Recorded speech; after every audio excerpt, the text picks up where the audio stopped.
We've all taken time just to stop and reflect many times when we hear what's happening in the news or read the newspapers. Where's all of this leading to? What's going on here?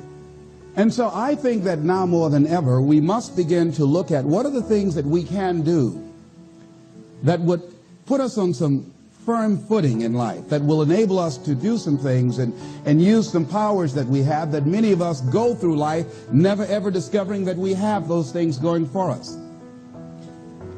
And part of that, I believe, is knowing what it is your life worth. What is it that gives your life a sense of meaning and purpose? Because once you find that, it puts you in your power place. See, if you know what your life work is, I encourage you to start working on it. If you can't do it all at one time, do just a little bit of it. And if you don't know what it is that you showed up to do, if you don't know why you're here, I encourage you to find out what your purpose is here. What is the meaning of your life? What will be different? Have you ever asked yourself that question? I've done that. I remember coming from a friend of mine's funeral, and I was reflecting on how much time I had left. And I went for a walk in a park thinking about this guy whose life was so promising. And I mean, he wasn't an old guy. He was quite young, in fact. And I thought about all of the things that he said he was going to do, and he never got a chance to do those things. And I started thinking about my own life and how much time I had left to do the things that I would like to do. And at that time, I wasn't sure what my life purpose was, what my life's work was. I wasn't sure about it at that time. And I thought about it quite a lot.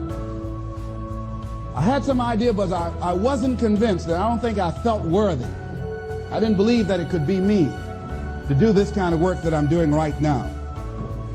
And I say to you that if you begin to take a conscious effort to find out what it is that you're supposed to do, I say that it can literally save your life.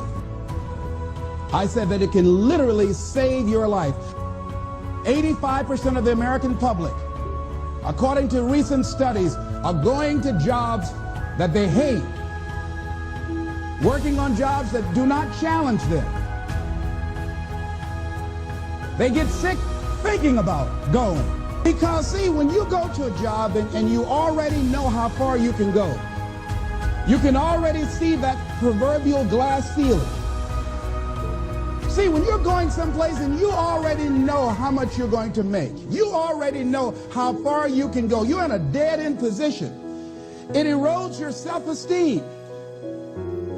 It lowers your sense of yourself. It creates an inner turmoil. It creates an emptiness in you. So I say that your life is worth finding what it is that you're supposed to do.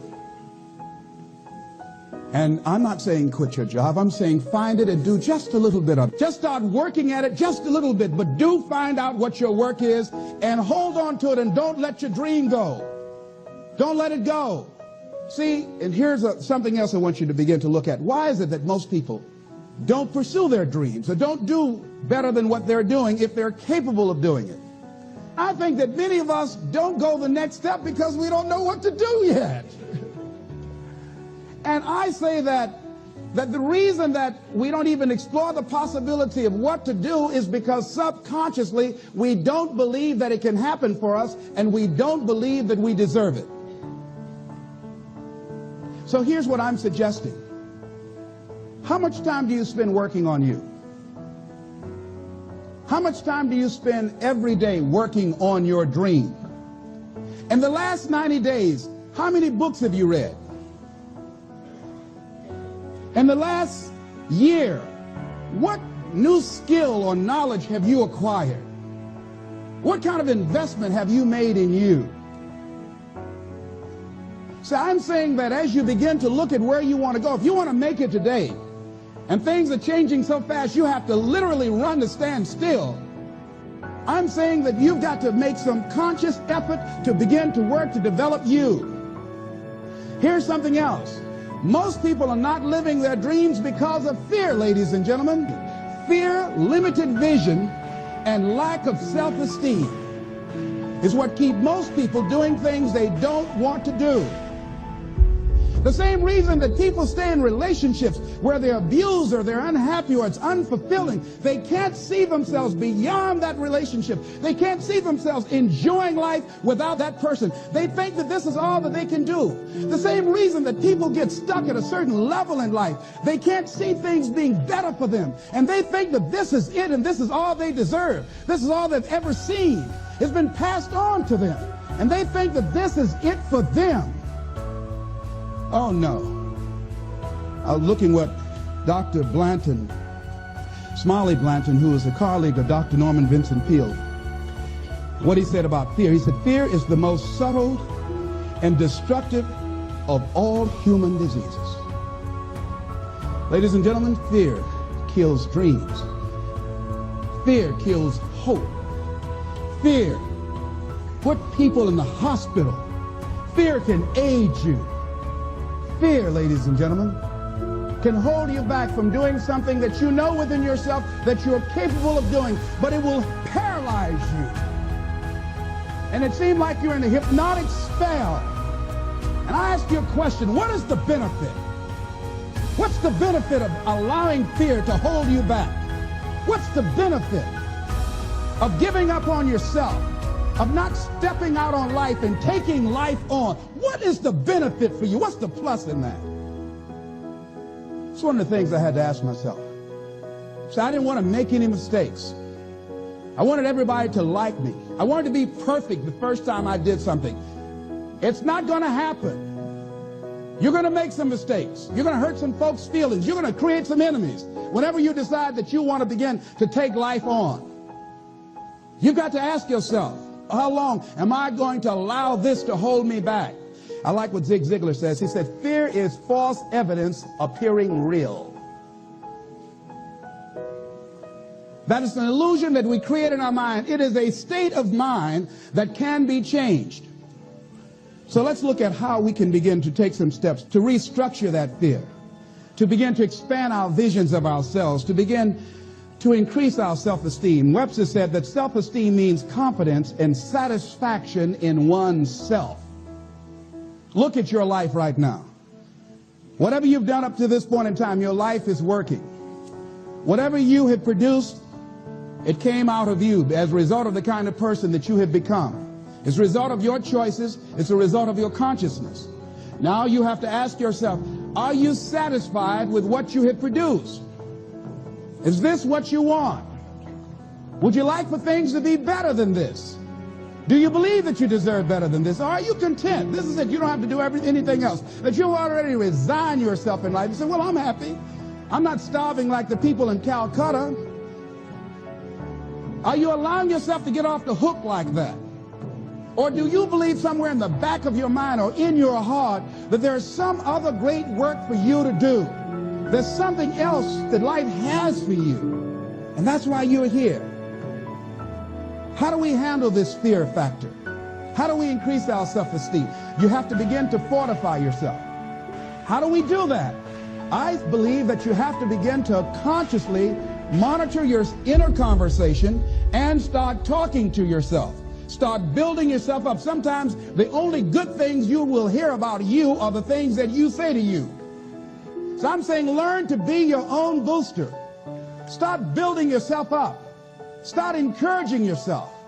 Start saying, I can do this. I can make this happen. When I started thinking about becoming a speaker, I said, yes, I can do this. I can make this happen. When I start trying to convince myself I can be a businessman after flopping and failing and losing thousands of dollars and feeling stupid and dumb and having people take advantage of me because of what I didn't know. I had to talk to myself because people were saying to me that I was dumb. And somewhere in the back of my mind, I was saying, you're right. Look at what I've done. I had to say, no, Les. Hey, come on, man. Get yourself together. You can handle this. You just haven't figured it out yet. It's all right. This is your training period. This is the tuition you have to pay for what you don't know. You can do this. Other people have done it. It doesn't take an Einstein.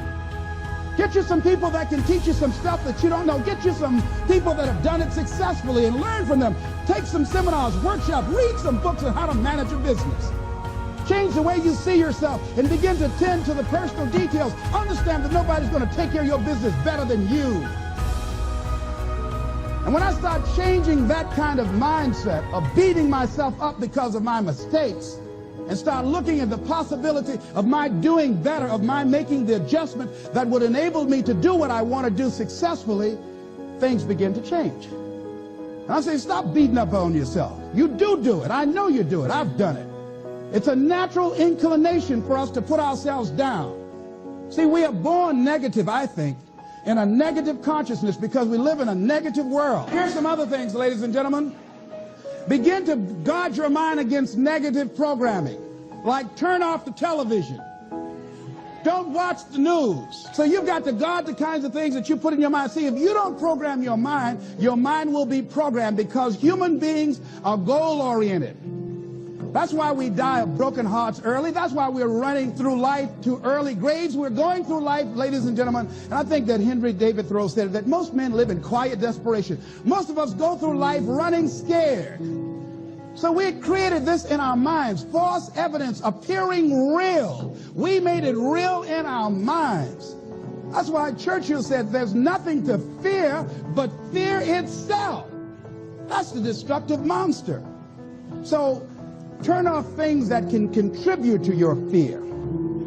Turn a deaf ear to people that all they can do is talk about how negative things are because they have bought into the consciousness of the world.